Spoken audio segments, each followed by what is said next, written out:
Hi, I'm Christian Harvey, co-executive director of One City Peterborough.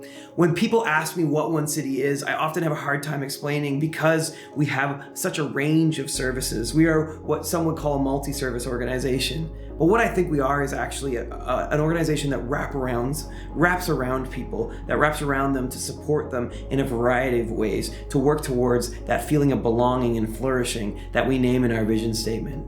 That looks like the over 50 people that we housed in our variety of programs, where we supported them, where we cared for them, where we were able to create houses that were also homes.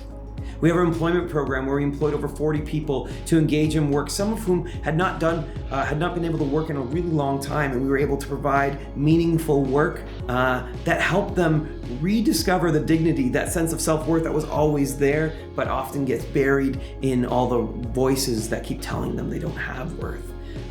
It's through our COSA program, which is Circles of Support and Accountability, which works with individuals who've been convicted with sexual violence, with reintegrating safely into the community and being both supported and held accountable in how they reintegrate. It looks like our outreach program, which was our stopgap drop-in last winter, which was our outreach workers that were supporting individuals living outside, which is our current outreach worker who is looking to support as many people as possible with connecting with services.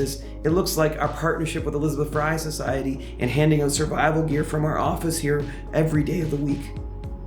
It looks like our community development programs, such as our music program, our arts programs, the podcast that we've just started releasing that you can check out, our community university, which is courses that people that are open to anyone to learn about various ways to engage in change in their communities. It looks like all these programs, but it also looks like working to change. We know, and looking at this year, things have gotten worse for our neighbors who are living outside, and we've wanted to be a part of that, of changing that for them. So doing advocacy, such as our Permission to Survive campaign, which was with many others, which was to look at and transform our community. We are criminalizing people for being homeless.